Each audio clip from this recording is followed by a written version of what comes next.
Estamos abordando la carta a los Hebreos, ¿sí? Un libro del Nuevo Testamento. Y una cosa bien interesante, la carta a los Hebreos es que ni es carta y no es a los Hebreos. ¿Qué significa eso? Bueno, vamos a entender qué significa eso. Primero, todo el Nuevo Testamento fue escrito en griego. Los dos escritos que están mejor elaborados en griego son la carta a los Hebreos y la carta a Santiago. La carta a los Hebreos es al Nuevo Testamento lo que el libro de la sabiduría es el Antiguo. Y la carta de Santiago es lo que es el libro de Proverbios. Esto mezcla todo lo que es la parte de la sabiduría del Antiguo Testamento. Esto es el Nuevo Testamento. Entonces, por eso que ni es carta ni es a los Hebreos. Porque es más bien una especie de reflexión con una exhortación, y al final de la carta aparece a quién está dirigida, que es donde se interpreta hacia qué lugar, no hacia qué comunidad. No tiene estructura de carta, de quién y para quién. Se le creía o se le llamó carta porque así fueron como fueron elaboradas las primeras, y las primeras comunidades empezaron a catalogar dentro de eso. ¿Por qué digo que tampoco es a los hebreos? Porque hebreo es el pueblo de Dios que vive en Jerusalén. ¿Sí? Estamos hablando de esto en el primer siglo. Durante toda la charla, yo al final voy a llevarles un poquito del contexto histórico y temporal de la carta para que entendamos lo importante que es esta carta. Esto está compuesta de 13 capítulos. ¿Quién me puede ayudar con el libro de los Hechos? ¿Sí? El libro de los Hechos. Entonces estoy buscando Hechos capítulo 6, versículo 1. ¿Por qué digo que ni es carta ni para los hebreos? Porque está escrita en griego. Y el griego es para el pueblo de la diáspora. Los judíos que salieron de Jerusalén y aprendieron el idioma moderno del periodo de Grecia gobernando, que es el griego. Entonces había muy clara distinción entre quiénes son el pueblo hebreo, que es los que viven en Jerusalén, en Israel, y quiénes de la diáspora, los helénicos, los que hablan griego. Entonces, si es una carta que está dirigida a los hebreos, debería estar escrita en hebreo. Y la carta no está escrita en hebreo, todo fue escrito en griego. Y esta es una de las cartas que está mejor escrita en griego. ¿Lo tienen ahí? Ok, vamos a ver Hechos capítulo 6, versículo 1.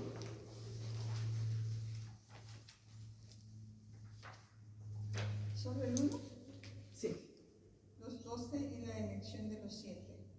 Por aquellos días, como el número de los discípulos iba en aumento, hubo quejas de los llamados helenistas contra los llamados hebreos, porque según ellos sus viudas eran tratadas con negligencia en la atención de cada día.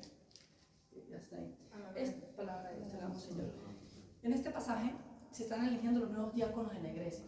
¿Sí? La carta a los hebreos que fue escrita, realmente, de hecho el apóstol fue escrita en el 63, pero relata la historia que pasó en el 30. O sea, es una carta que está escrita 30 años después de los hechos, es una cronología de lo que pasó.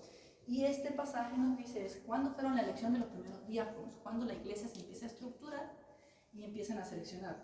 Pero el tema oficial de que empieza esta discusión es la discusión entre los helénicos y los hebreos. Los dos son judíos, recordemos que son judíos, y al principio se cree que lo de Jesús es una nueva secta, es una nueva secta del judaísmo que siguen a este Mesías. ¿Okay? ¿Cómo vamos a ver la carta? Del capítulo 1 al capítulo 2 relaciona lo que tiene que ver los ángeles y la Torá. ¿Se acuerdan qué es la Torá? Sí. ¿Qué es la Torá? Los primeros 5 libros del Antiguo Testamento. Correcto, el Pentateuco, los primeros 5 libros que se le atribuyen a Moisés. Luego tenemos del 3 al 4 Moisés y la tierra prometida. ¿Qué significaba esto? Luego tenemos del 5 al 7 el sacerdocio y Melquisedec. ¿Qué significa esto? Luego tenemos del 8 al 10 los sacrificios y el nuevo pacto o la nueva alianza. ¿Sí? Luego la carta continúa con el capítulo 11 a los 13, donde habla de los modelos de la fe. ¿Quiénes son los testimonios de la fe? Estamos hablando que esta carta está dirigida a judíos, que son cristianos, que se convirtieron al cristianismo, ¿sí? Que se están volviendo a cristianos. La carta fue escrita más o menos en el 63, entonces fue escrita a una segunda generación de judíos. No es a la primera que se convierte, la primera generación que se convierte en la generación de Pedro. Toda esta primera generación, que no es que se convierte, es que reciben a Jesús como el Mesías. Vamos a ver los modelos de la fe y qué es lo que significa la fe para ellos. ¿Cuál es el objetivo de la carta como fue escrita? Es recordarles a este pueblo judío que se volteó de la cara a Jesús, decirles, tengan paciencia y acuérdense de su fe, de la buena nueva que Dios les dio. ¿Por qué? Porque para el tiempo de la carta todavía está existiendo el templo. La carta fue escrita antes del templo y son judíos. Los judíos necesitaban del templo para poder expiar sus pecados. Luego de la venida de Jesús, se convertían de manera oral y por testimonios, por los milagros. Entonces, toda la carta está orientada a una segunda generación, de decirles, oye, ustedes están pasando por vicisitudes, pero tengan fe, acuérdense de lo que tanto esperaban sus padres, acuérdense en la parte de la tierra prometida, acuérdense de aquellos que se les negó entrar a la tierra que Dios les prometió, por eso pasaron 40 años en el desierto, porque no confiaron, ¿sí? Entonces, el principio, lo que busca esta carta es una exhortación a recordarse de la fe y a tener paciencia ante las vicisitudes. Pudieron haber estado persecuciones, pero no persecuciones que llevaron a la muerte, porque estos sí eran judíos, ¿sí? Aquí abajo hay un rosario de palabras que yo les voy a ir diciendo acá, no se preocupen. ¿Por qué les voy a decir? Porque me interesa que sepan qué significa la palabra. Cuando decimos alianza, cuando decimos apostasía, cuando decimos eucaristía, cuando decimos presbítero, ¿qué significa eso? Y sobre todo lo que vamos a ver acá es cuando hablamos de sacerdote. El sacerdote es un representante humano ante Dios, un mediador. Todo el Nuevo Testamento está dirigido a que Jesús, ¿cómo se dice? Fulfillment, completa, ¿no? Completa, fulfillment, completa todas las profecías que habían dicho los profetas y muchas cosas más. Ser Mesías, ser el Hijo de Dios, eso es Daniel. Pero esta carta es la única que habla que es un sacerdote. ¿Qué significa eso? ¿Cómo que Jesús es sacerdote? Que no lo entendían. Entonces, vamos a empezar a abordarla ahora. El primer capítulo habla de los ángeles y la Torá. ¿Qué sucede con los ángeles? Que los ángeles son para el pueblo judío la manifestación, la redundancia, manifestación física de Dios. ¿Por qué? Porque fueron los ángeles los que le dieron la palabra de Dios a Moisés, los mismos ángeles. Jacob lucha contra un ángel para volverse ¿quién? Israel. Entonces, para el judío, el ángel es la figura de Dios más tangible, no debería utilizar la palabra tangible, pero es la figura más grande que ellos conocen. Pero, ¿qué significa que él explique qué es los ángeles? Vamos a verlos acá. En la carta de los Hebreos nos explica que Jesús es mayor que los ángeles, por tanto está por encima de ellos, de la creación, y está de frente a Dios, pero es inferior a ellos. Ya lo vamos a ver. Hebreos capítulo 1, versículo 3, 4. ¿Quién me va a ayudar con los capítulos? Carolina. Hebreos capítulo 1, 3 a la 4. Él es el resplandor de la gloria de Dios y la impronta de su ser. Él, cuya palabra poderosa mantiene el universo, también es el que purificó al mundo de sus pecados y luego se sentó en los cielos, a la derecha del Dios de majestad. Ahora pues, Él está tanto más por encima de los ángeles, cuanto más excelente es el nombre que recibió. Palabra de Dios. Vamos, Señor. Que recibió de Dios, que viene desde la altura y está sentado a la derecha de Dios. Eso es Daniel, capítulo 7, no sé si versículo 1. Es que se le dio todo el reinado. O sea, es un ser superior a los ángeles. Ustedes entienden que es superior. Pero ahora vamos a Hebreos capítulo 2, versículo 9.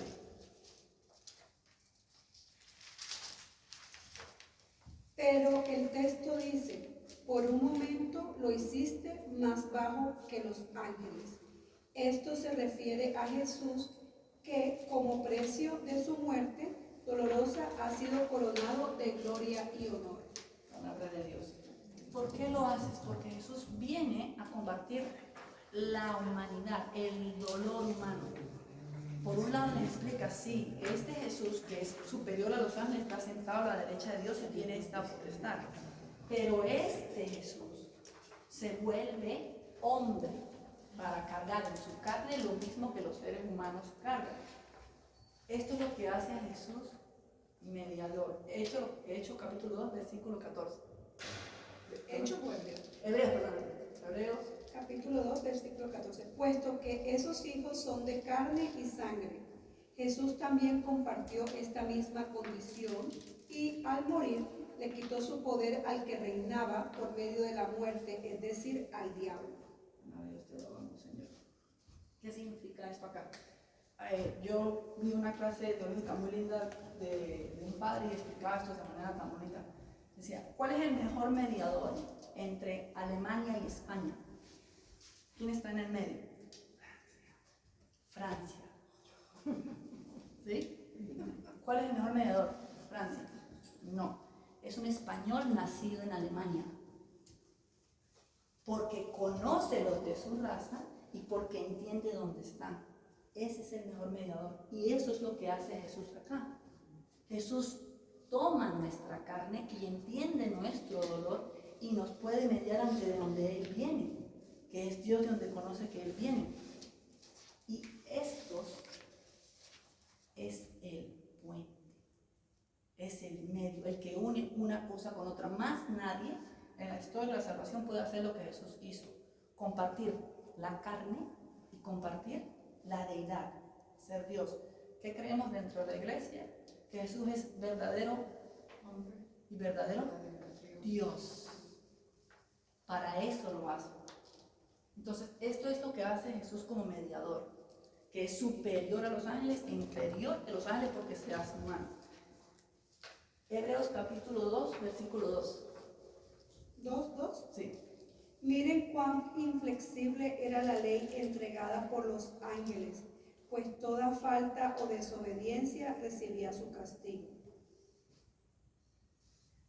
La ley, creían los judíos, que fue entregada por un ángel a Moisés. ¿Sí? ¿Qué es la ley? Cuando Jesús le dice, me gusta mucho el pasaje de los discípulos de Maús, creo que es, sí, que le dice, le explicaba la ley y los profetas. Son dos cosas. El profeta es el que habla por Dios, le explicaba la ley. La ley que se le considera fue de Moisés, fue entregada a Moisés por Dios, por ángeles. Pero la ley fue entregada para la salvación de ellos, la entrada a la tierra prometida y la salvación. Podemos ir a Hebreos 2, del 4 al 5, por favor. Dios ha confirmado su testimonio con señales, prodigios y milagros de toda clase, sin hablar de los dones del Espíritu, que reparte como quiere. En efecto, Dios no sometió a ángeles el mundo nuevo del cual estamos hablando. Palabra de Dios. Es el principio de la carta a los Hebreos. Dios habló en una oportunidad y esta vez habla otra vez, pero no habla a través de ángeles, habla a través del mismo Dios que es Jesús para la salvación del hombre. Lo que les decía, durante su PC van a ir leyendo las partes y lo que le empiece a sonar ahorita, vayan anotándolo. Voy en el capítulo 3 y 4. Antes de que les explique el capítulo, les quiero explicar esto. ¿Quién es Moisés? Moisés es un siervo, es un servidor de Dios. Moisés es la figura más grande del judaísmo. ¿Por qué? Porque a través de Moisés el pueblo recibió la ley. Moisés es tan grande que hasta Dios le dice, no, tu pueblo pecó, de ti voy a sacar un pueblo. Dice, no, Señor, vas a acabar la alianza que ya hiciste con nuestro padre Abraham, le dice Moisés. Esta es la figura que representa a Moisés para el judaísmo. ¿Por qué? Es porque él es el mediador de Moisés. Moisés recibe la palabra de Dios y la entrega al pueblo. El mensaje que viene de Dios desde Moisés hacia el pueblo, es su servidor, es desde arriba hacia abajo. ¿Sí? ¿Qué vamos a ver ahorita? ¿Cómo va desde abajo hacia arriba? ¿Y qué significa esto? Vamos a ponerlo aquí. Hebreos capítulo 3, versículo 5. Moisés actuaba en toda la casa de Dios como fiel servidor, dando a conocer lo que le habían dicho. Palabra de Dios. Creo que me faltó nada, mira, que lo había sacado, dame un segundo acá. No, sí lo puedo hacer con esto. De Dios viene la palabra y viene a través de Moisés. No de Moisés, de Aarón, que es su hermano, se establece el pueblo sacerdotal. La función sacerdotal es ofrecer sacrificios hacia Dios y que los sacrificios suban hacia Dios y que Dios los acepte. Si Dios no los acepta, de nada sirve el sacrificio. Si el sacerdote está en pecado y ofrece los sacrificios, moría en el altar, porque Dios no encontraba el sacrificio agradable a él. Entonces, baja la dimensión de comunión, de que Dios habla con el hombre, es que baja a través de Dios su palabra, su mensaje, y del hombre sube hacia Dios los sacrificios. Ya vamos a ver qué significan los sacrificios y cómo están planteados. Pero entonces tenemos desde la relación con Dios, descendiente y ascendiente, de Dios, Dios habla cara a cara a Moisés, le entrega la ley y baja la ley del pueblo, que es el Pentateuco. Y de los hombres, de su hermano Aarón, del pueblo de Leví, ¿sí? de los dos hermanos de Jacob, suben los sacrificios que son los que ofrecen. ¿Ya leímos Hebreos capítulo 5, versículo 4? No, vamos a leer. Nadie se apropia de esta dignidad, sino que debe ser llamado por Dios, como lo fue Aarón. Palabra de Dios. ¿Qué sucede con el sacerdocio? El sacerdocio no es que me dieron ganas de ser sacerdote o que yo quiero trabajar para Dios por la misma mente, eso no lo he dicho. Pero es un llamado, es una vocación que viene de Dios al hombre. El hombre no la escoge, es Dios el que escoge al pueblo de Leví para volverlos sacerdotes. ¿Sí? Es Dios que escoge a Leví y a tu hermano Aarón, que es el que va a ofrecer los sacrificios.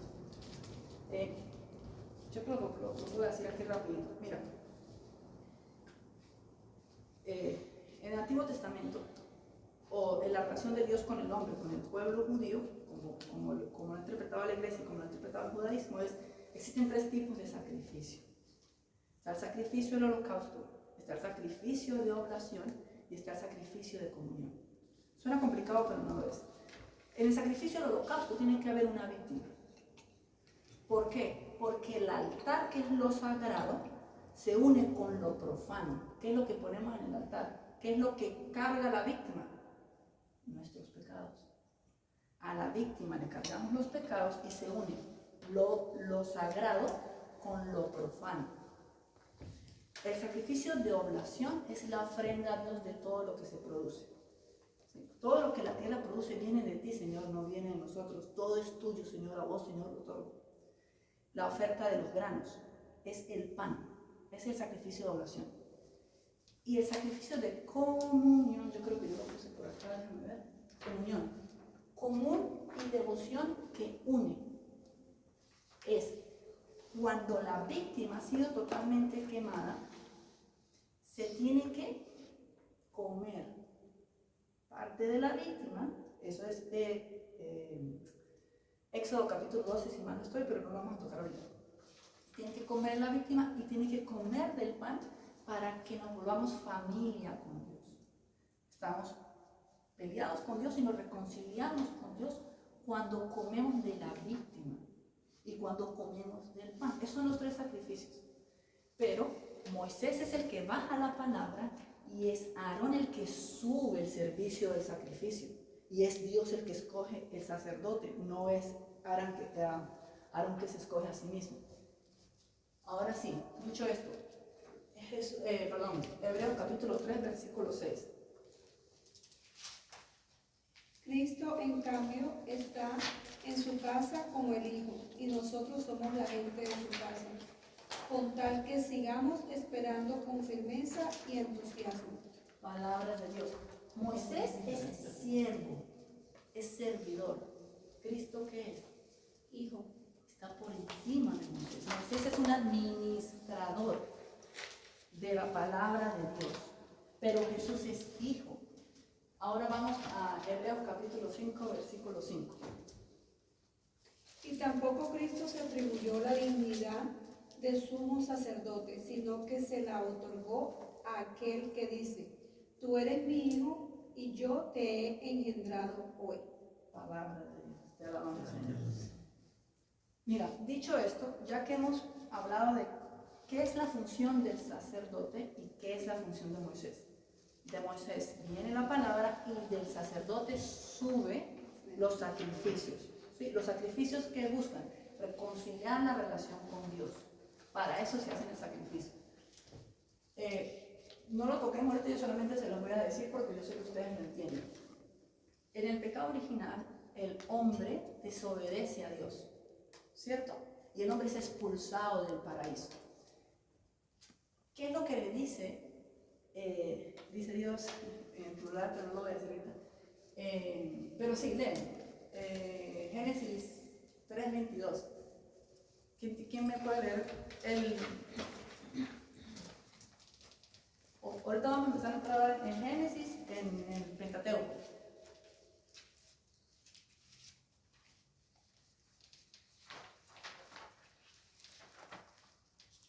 Génesis capítulo 3, versículo 22. Aquí lo tengo. 3:22. Entonces Yahvé Dios dijo: ahora el hombre es como uno de nosotros en el conocimiento del bien y del mal.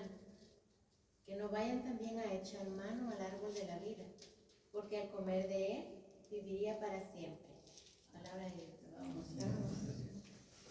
Cuando el hombre es expulsado del paraíso, Dios pone dos querubines, no sé si son dos o es en plural, pero pone querubines para que el hombre no regrese. Y me gustó que la homilía hoy nos hablaba de la diferencia de ¿cómo se llama?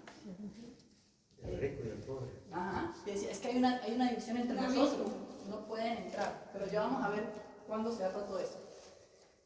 El hombre es expulsado del paraíso y ya no puede estar en contacto con Dios. El hombre caminaba de frente a Dios, estaba con Dios, y el hombre se separa de Dios por el pecado, por la desobediencia, ¿sí?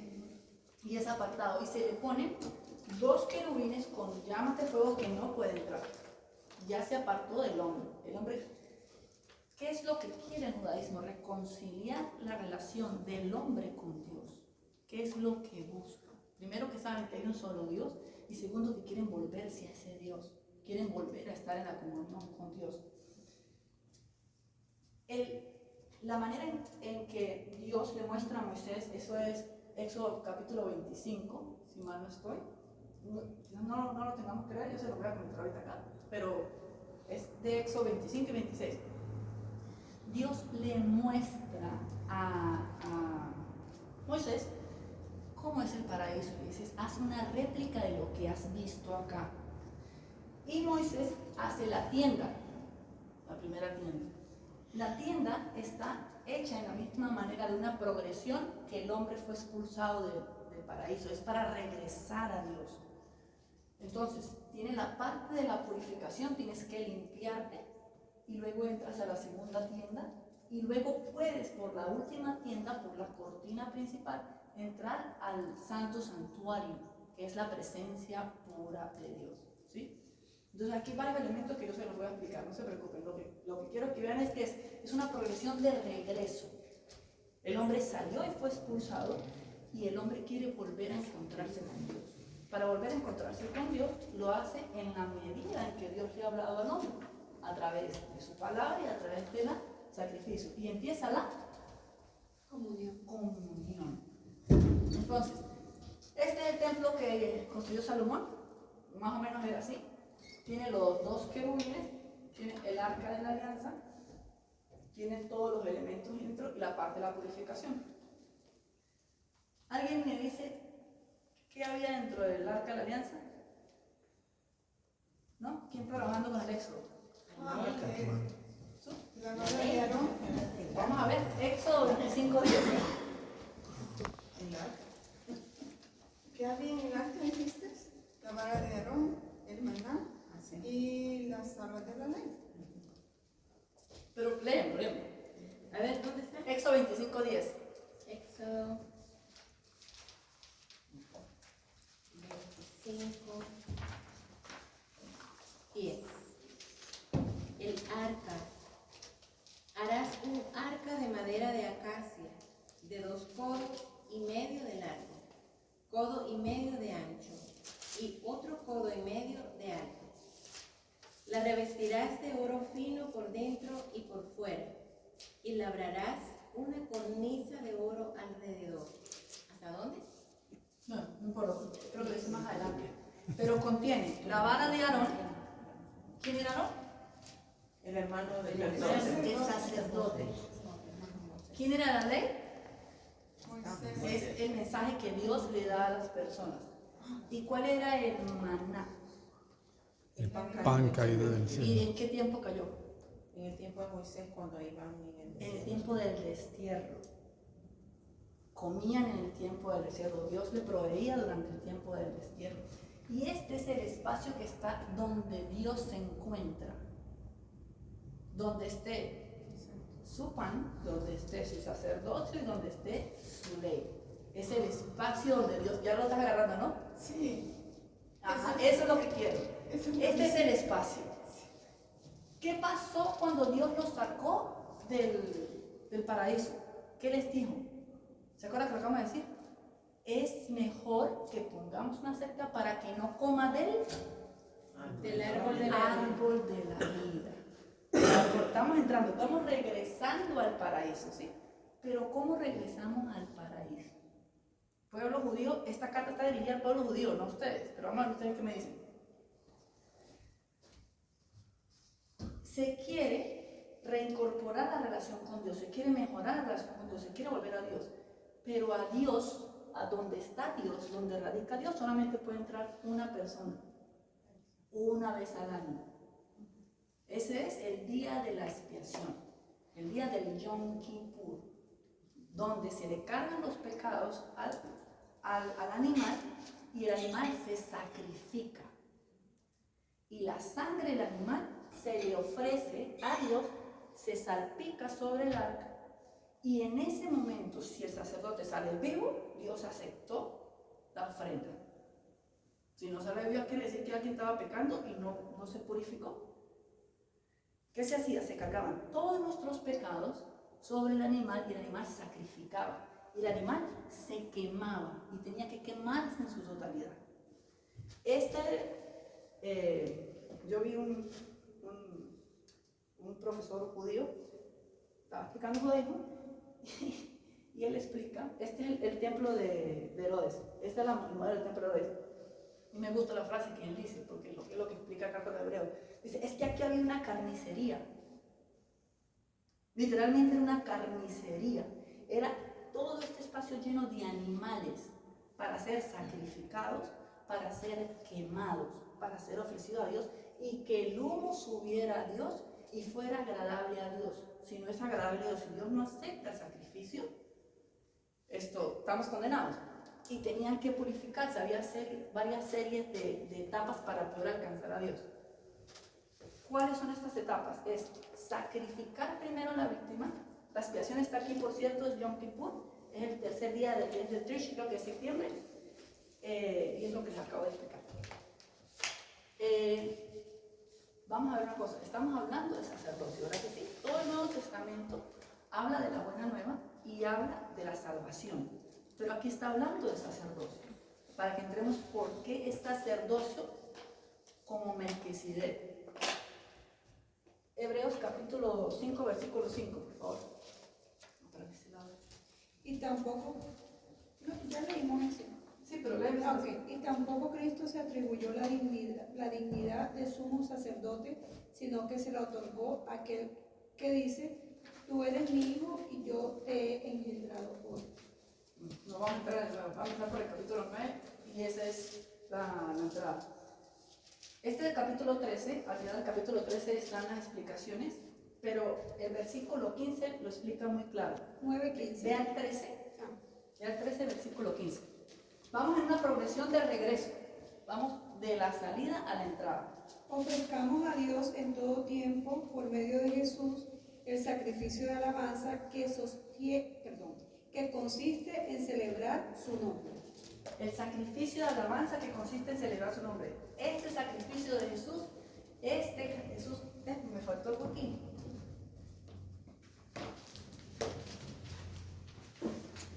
Vamos bien. Vamos a terminar este, entramos a entrar en una bellezura. para que hubiera la comunión, para que el hombre se volviera a unir con Dios, se volviera a familiarizar con Dios, el sacerdote debía comer la ofrenda. Hay dos ofrendas. La víctima que trae los pecados de todo el pueblo, que la inmolamos, que la quemamos y de la cual él tiene que comer. Y el pan. Y había 12 panes que representaban las 12 tribus de Israel que él tenía que comer. Si él no comía, ese se cambiaba cada 7 días. Él tenía que llegar los 7 días y comer del pan, de todos los 12 panes. Cuando él comía de los 12 panes, todo el pueblo de Israel entraba en comunión con Dios. Cuando se ofrecían los sacrificios, cuando se expiaba y el sacerdote que entraba una sola vez al año, salía vivo, era que Dios había aceptado la ofrenda. Vamos a ver, eso está en Levíticos 16, 15, pero vamos a ver un momentico Hebreos capítulo 6, 19.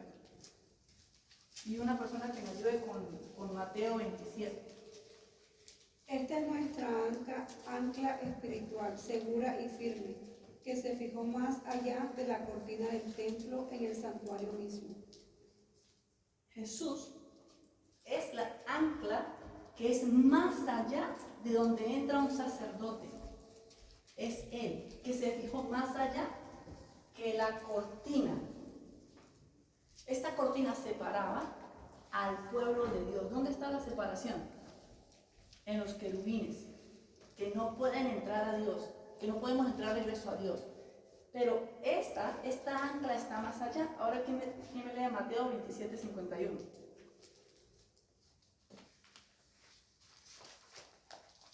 ¿Tiene Mateo?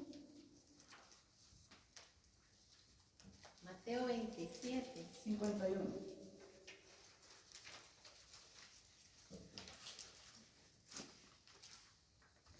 En ese mismo instante la cortina del santuario se rasgó de arriba a abajo en 2 partes. Palabra de Dios. Te alabamos, Señor. ¿Cuál fue ese instante? Cuando murió en la cruz, murió. Cuando Jesús murió en la cruz. Cuando Jesús muere en la cruz, se abre la cortina del templo. La humanidad se reivindica y va a volver a entrar en comunión con Dios. Pero los únicos que hacían la comunión eran los sacerdotes.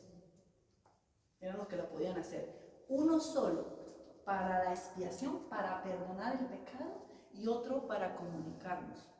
¿Qué es lo que más le reclaman los sacerdotes a Jesús cuando le dice a la chica que viene a llorarle en sus pies y estaba en la casa de Simón el fariseo y le dice, oye, pero esta es pecadora? Y él le dice, Eva, pero tú no me has dado agua. Hija, levántate, tus Pecados son perdonados.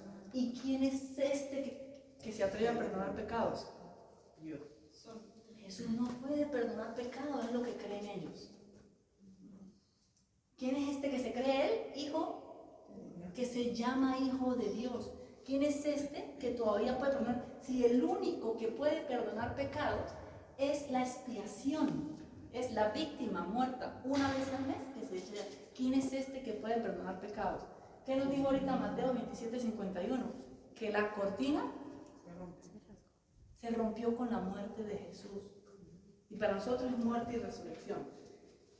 Ahora, si la cortina se rompió, si Jesús es el sacerdote, ¿quiénes van a entrar a la comunión aquí? ¿Quién?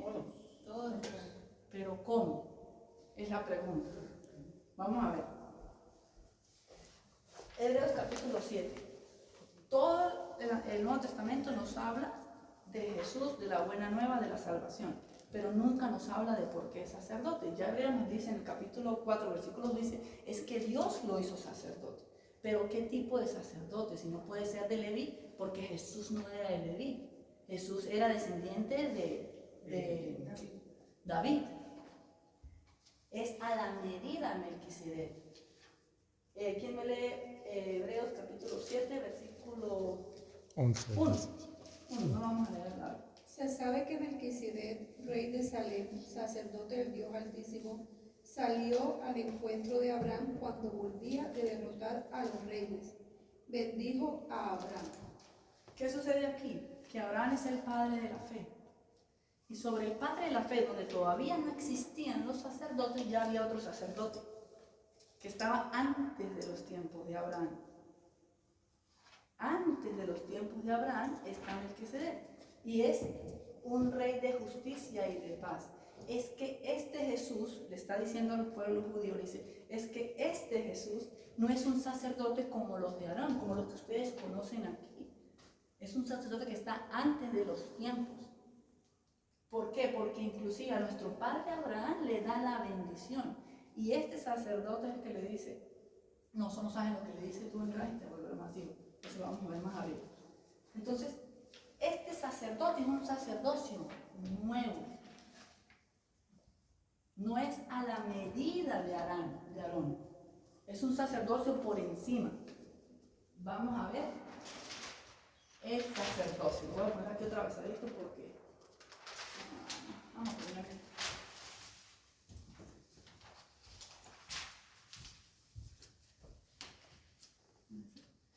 Ok, yo creo que lo escribí acá. ¿Qué significa la palabra liturgia? Atención a esto. Servicio público o la obra del pueblo. La liturgia es la obra del pueblo. La liturgia la hace el pueblo. Pero el pueblo necesita un representante por uno de nosotros. Y este representante por uno de nosotros es llamado por Dios, no es escogido a sí mismo. Entonces, sabemos que Jesús es el nuevo sacerdote. ¿A qué medida? En Hebreos capítulo 5, los sacerdotes del pueblo de Leví ofrecen los sacrificios. Salmo 110, ¿quién me puede leer el Salmo 110, versículo 4?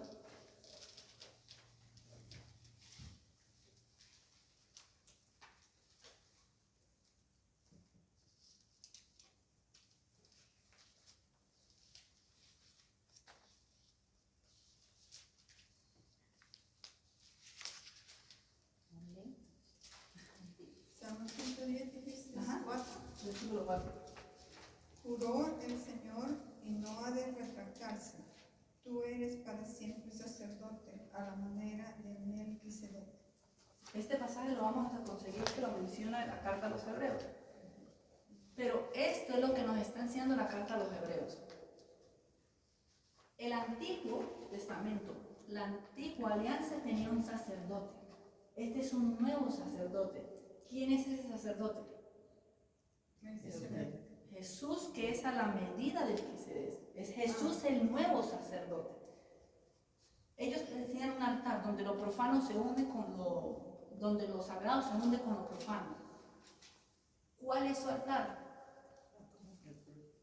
Donde los pecados se unen con lo sagrado. ¿Quién es la víctima esta vez? Jesús. ¿Qué tiene que pasar con Jesús? Tiene que ser inmolado, tiene que morir. Y hay otra cosita ahí que cuando lo dijimos acá, que pasaba cuando se quemaba la víctima, ¿qué tenía que hacer el sacerdote? Comer el pan. Para allá vamos ahorita. Jesús muere y su espíritu sube. ¿Cierto? Padre, te entrego mi espíritu. La ofrenda, que es Él, sube a Dios. Hebreos capítulo 9, versículo 24, por favor.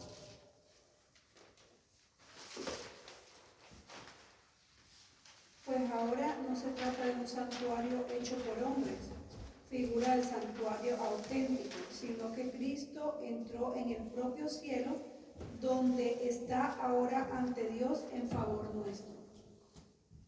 Palabra de Dios. ¿Tiene un ratito ahí?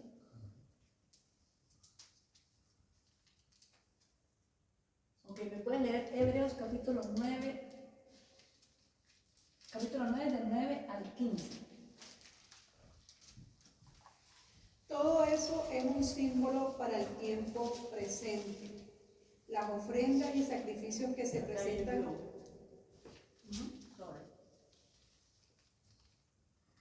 Perdón, ¿puedes seguir? 9.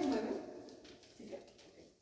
Todo eso es un símbolo para el hombre presente.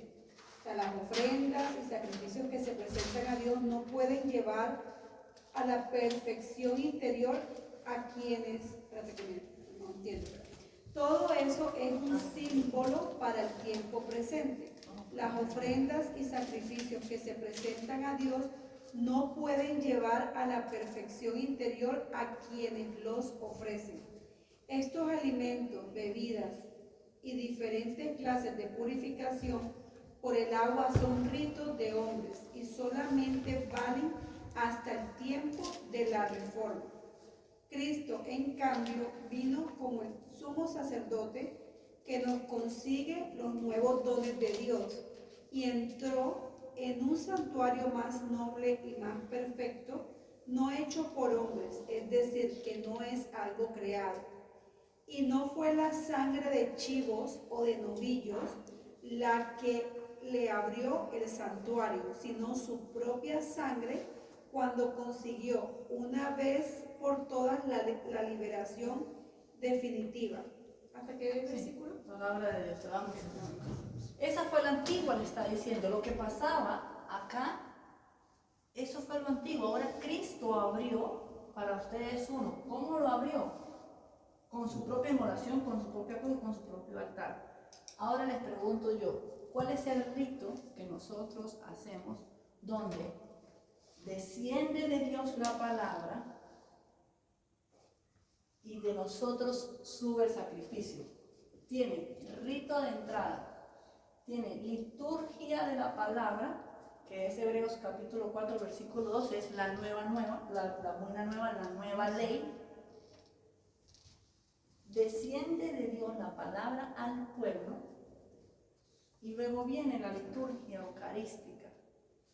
¿Qué es la Eucaristía? La acción de gracias. Es la cena del Señor donde está el pan y el cordero y el vino. ¿Cierto? Es cuando Dios dice, hagan esto, ¿verdad? Esta es la inmolación. La inmolación está hecha, ¿qué es lo que nos falta? ¿Quién me lee Juan capítulo 5, versículo 53? No, Juan 6. Juan 6, perdón, Juan 6. 6. 53.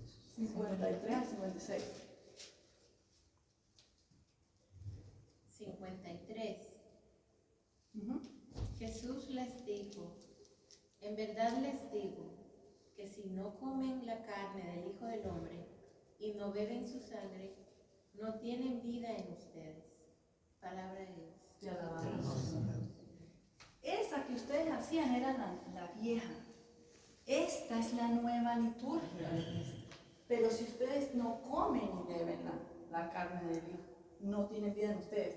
¿Quién me lee 1 Corintios 11, 27? No nos estamos leyendo la carta a los hebreos, acá, seguro. 1 Corintios 11, 23 a la 30.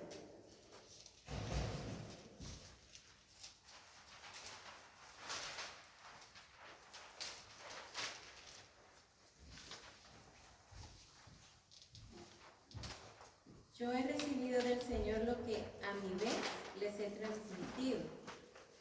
El Señor Jesús, la noche en que fue entregado, tomó pan y después de dar gracias lo partió diciendo, esto es mi cuerpo, que es entregado por ustedes. Hagan esto en memoria mía. De igual manera, tomando la copa después de haber cenado, dijo, esta copa es la nueva alianza en mi sangre. Todas las veces que la beban, háganlo en memoria mía. Palabra de Dios. Te alabamos, Señor. ¿Tú lees el versículo 27, no? Falta un pedazo entonces. Fíjense bien, cada vez que comen de este pan y beben de esta copa, están proclamando la muerte del Señor hasta que venga. Por tanto, el que come el pan o bebe la copa del Señor indignamente, peca contra el cuerpo y la sangre del Señor. Palabra de Dios. Cada vez que la coman y que la beban, y cuando lo hagan indignamente, pecan en contra del cuerpo y la sangre del Señor. no podían entrar ofrendas que no fueran sagradas. Y cada vez que la coman, ¿por qué los sacaron del paraíso? ¿Qué fue lo que...? Por el pecado. Sí, pero ¿qué les dijo? Que no comieran del árbol de la verdad y la vida, porque el que coma de él tendrá vida eterna. Y Pablo les dice, oye, el que coma de la carne y el cuerpo de nuestro Señor Jesucristo dignamente peca contra él y no va a alcanzar la vida eterna. Y para que haya comunión, ¿qué es lo que tenía que hacer el sacerdote? Comer. Si no comía, no había comunión, no había relación con Dios.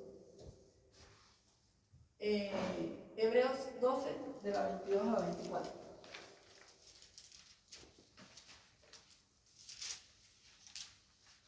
Ustedes en cambio se han acercado al monte de Sión, a la ciudad del Dios vivo, a la Jerusalén celestial con sus innumerables ángeles, a la asamblea en fiesta de los primeros ciudadanos del cielo, a Dios juez universal, al que rodean los espíritus de los justos que ya alcanzaron su perfección.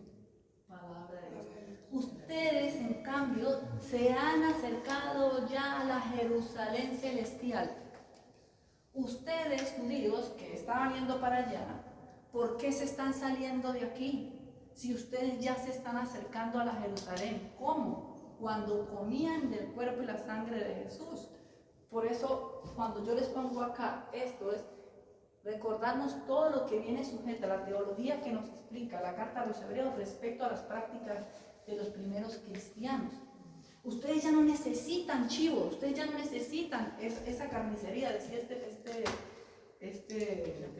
este judío. Sí, ya no necesitan, ya hay uno y único que les abrió las puertas, que les abrió las puertas a que entraran al cielo. Vamos a ver, ahora les voy a decir yo esto, y con eso termino esta parte. ¿Qué pasa en la misa cuando el sacerdote dice esto? Oren, hermanos, para que este sacrificio mío y de ustedes sea agradable a Dios.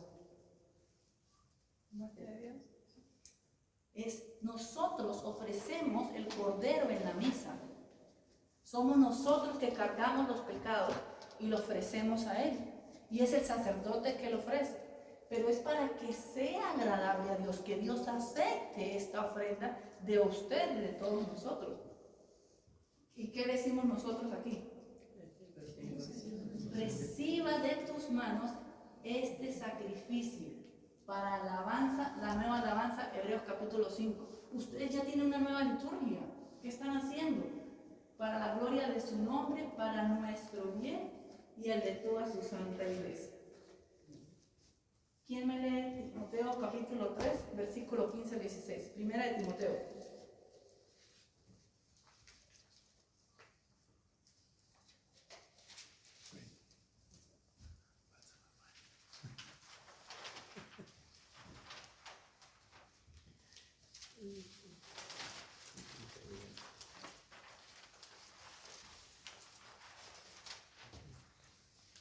Pero si me demoro para que sepas cómo debes portarte en la casa de Dios, que es la iglesia del Dios vivo, pilar y base de la verdad.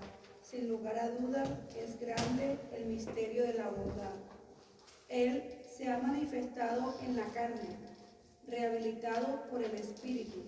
Ha sido presentado a los ángeles, proclamado a todas las naciones y creído en el mundo. Ya fue elevado y glorificado. Palabra de Dios. ¿Me puedes leer el primero? ¿Dónde está? Lo pasé ya. El versículo 15. Primera de Timoteo 3:15. Ajá, ¿me puedes leer? Pero si me demoro para que sepas cómo debes portarte en la casa de Dios, que es la iglesia del Dios vivo, pilar y base de la verdad. Para que sepas cómo debes comportarte en la iglesia del Dios vivo. Venimos de leer carta a Timoteo, ¿cierto? ¿Qué decíamos que era Timoteo? ¿Era él obispo de Éfeso. ¿Sí? ¿Quién me puede leer? Lo tenía en Apocalipsis. Sí, Apocalipsis capítulo 2. Todo. No, yo te voy a dar el versículo, pero para que lo sigas. Ya está ahí.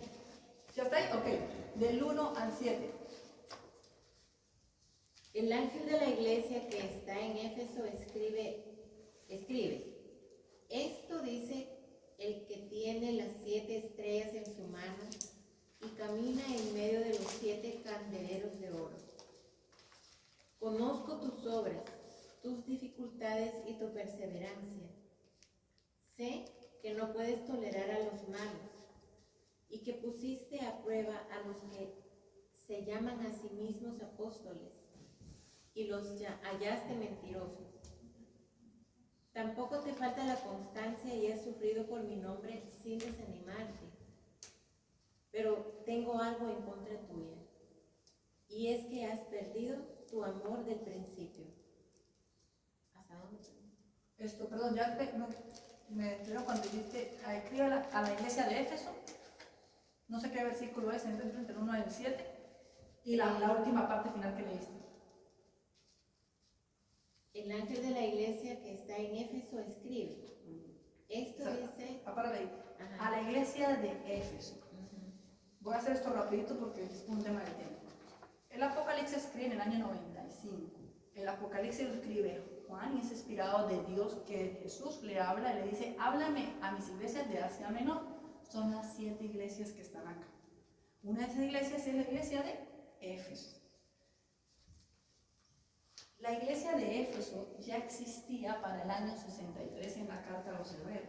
Y al final de la carta a los hebreos, el escritor de la carta le escribe a Timoteo. Por eso es que se asume que la carta es de Pablo, pero la carta no es de Pablo.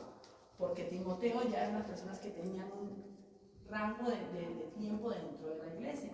La carta a los Timoteos, la primera carta de Pablo a Timoteo le está recordando cómo debe gestionar la iglesia, qué está pasando en la iglesia, qué está pasando con los diáconos, qué está pasando con los obispos, qué está pasando con las mujeres que están asistiendo a la iglesia. No sé si se acuerdan que lo estuvimos leyendo. Entonces vamos a ver esto así. La carta de Hebreo está escrita en el 66, mucho antes de la destrucción del templo. El templo lo destruyen, este templo lo destruyen en el año 70. Si la carta lo escribieran después del 70, nosotros dijéramos, bueno, es que como ya no tienen templo, ahora digan que es Jesús el nuevo sacerdote y la nueva víctima. No, le está diciendo a los judíos, oye, ustedes tienen un nuevo sacerdote, un nuevo pacto. Esa carta está escrita antes de la destrucción del templo. ¿Quién me lee Lucas 19:43?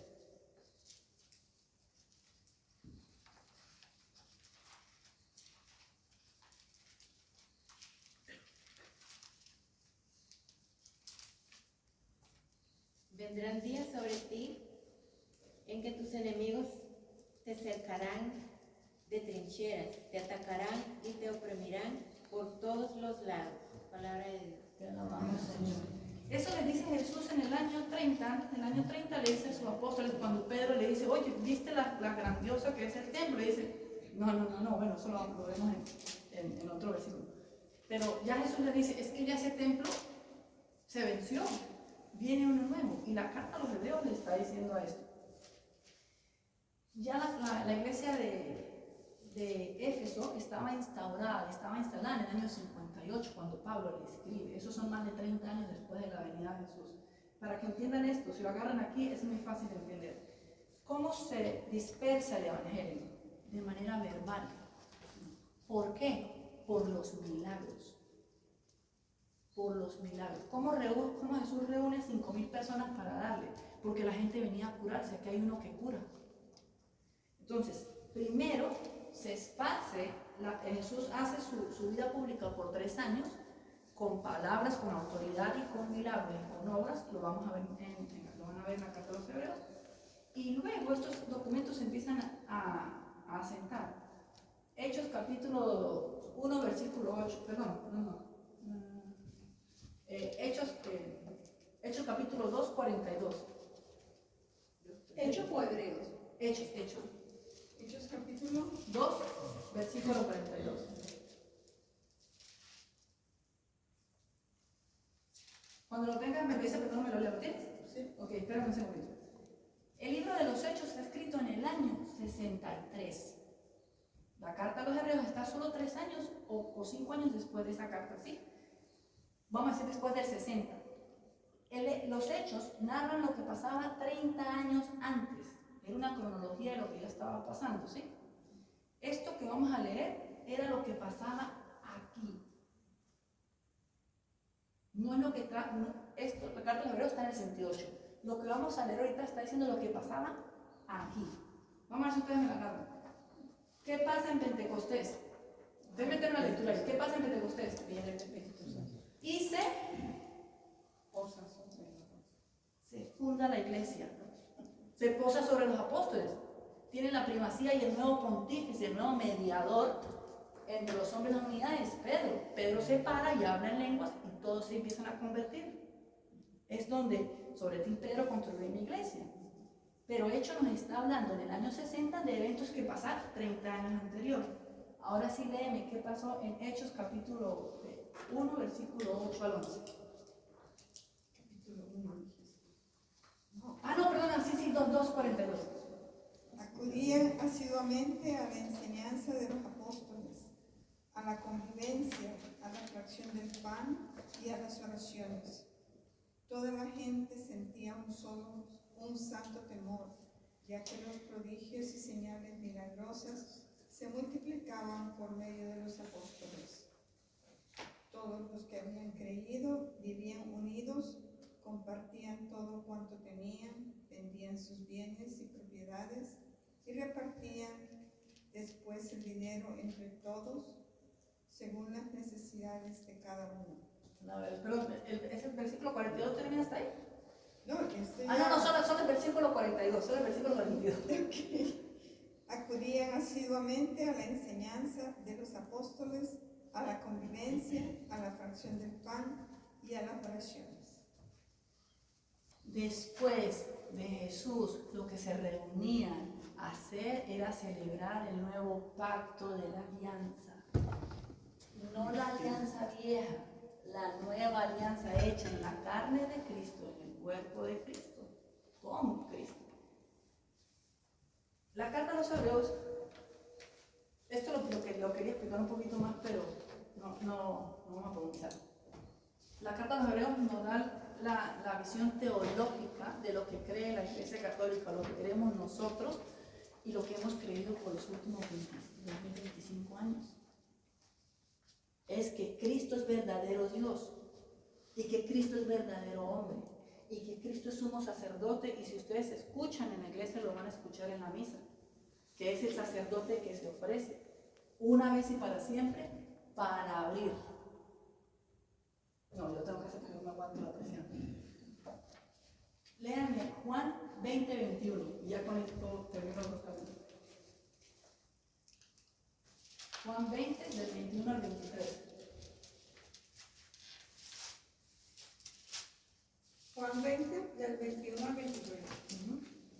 Jesús les volvió a decir: la paz esté con ustedes. Como el Padre me envió a mí, así los envío yo también. Dicho esto, sopló sobre ellos y les dijo: reciban el Espíritu Santo. A quienes descarguen de sus pecados serán liberados, y a quienes se los retengan les serán retenidos. Palabra de Dios, te amamos, Señor. Jesús les da las instrucciones a los apóstoles de quién tiene que hacer las actividades. Son ellos. Es ¿cómo se dice? Se me va la palabra. El caso es que ahora los apóstoles, ¿cómo se llama esa palabra? Perdón, se me fue la palabra. El caso es que ahora los apóstoles tienen lo que Jesús les da para completar el acceso de vuelta a la casa. Lucas 24:4.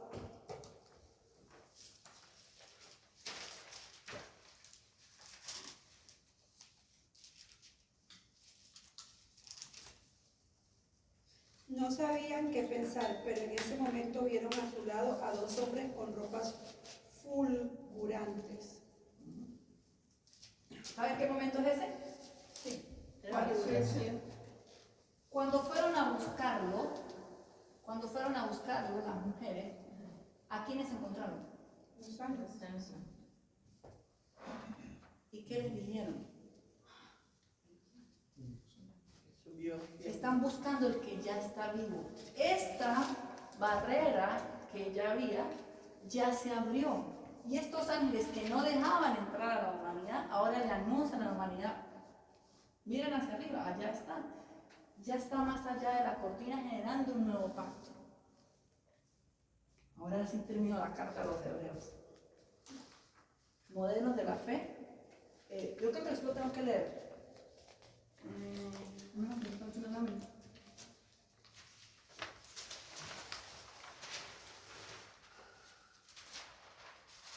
A ver si me acuerdo. Hebreos capítulo 11. Sí, Hebreos capítulo 11, versículo 1. Allá abajo tienen unas láminas, tal vez ahí está. Ah, no. No. La fe es aferrarse a lo que se espera, es la certeza de cosas que no se pueden ver. La fe es la esperanza de lo que se espera, la certeza de las cosas que no se pueden ver. ¿Quiénes ven el cuerpo de Cristo y la sangre de Cristo en el altar? Bendito sea Dios y gloria a Dios. No se vayan. Creo que me falta uno.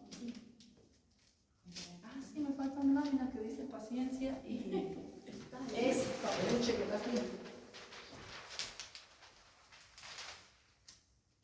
Sabía que me faltaba uno.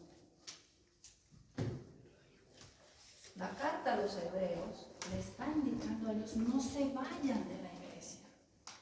No se vayan a buscar nuevos pactos. Ya tienen aquí el que está. Y el capítulo 2, del versículo 1 al 13, los incita a la paciencia, los exhorta, perdón, la palabra es exhortar. Y él les dice, esta certeza es lo que ustedes no pueden ver. Y les hace toda una referencia de todos los padres que han mostrado que ha sido su fe probada en el Antiguo Testamento. Le llaman los héroes de la fe, eso es todo el capítulo 12. Le dice desde Abraham y los va explicando uno por uno cómo fueron probados y todavía Dios les cumplió su promesa. Los exhorta, por eso decimos que no es una exhortación que una carta, es como una especie de homilía que los exhorta a decir: oye, no se vayan, manténganse, están pasando por pruebas, pero no se alejen, no vuelvan a lo antiguo, hay algo muy grande y nuevo. Y luego vienen los consejos prácticos. Hebreos capítulo 2, versículos del 14 y en adelante. Son consejos prácticos y termina con el último versículo. ¿Me pueden leer el último versículo de la carta a los Hebreos? El último versículo. El capítulo 13, el último La versículo. gracia sea con todos ustedes. ¿Vale? El capítulo 13. Sí. El último versículo. Entonces el 24, 25. Saluden a todos sus dirigentes y a todos los santos hermanos nuestros. Los de Italia los saludan. Sí, la carta es escrita desde Roma, que se la envían a Jerusalén, al pueblo hebreo, quizás al pueblo de la diáspora. Pero entonces mencionan el 23 a Timoteo o en el 24. En el 23, sepan que nuestro hermano Timoteo fue puesto en libertad. Si viene pronto, iré con él a visitarlos. Les está hablando de que ya Timoteo era un obispo de la iglesia y es donde se hace la relación de que la carta le podía pertenecer a Pablo por el contenido teológico, pero la carta no es de Pablo. Bueno, con esto terminamos la carta a los hebreos. Ya podemos parar ahí. Le doy gracias por su paciencia, de verdad que sí.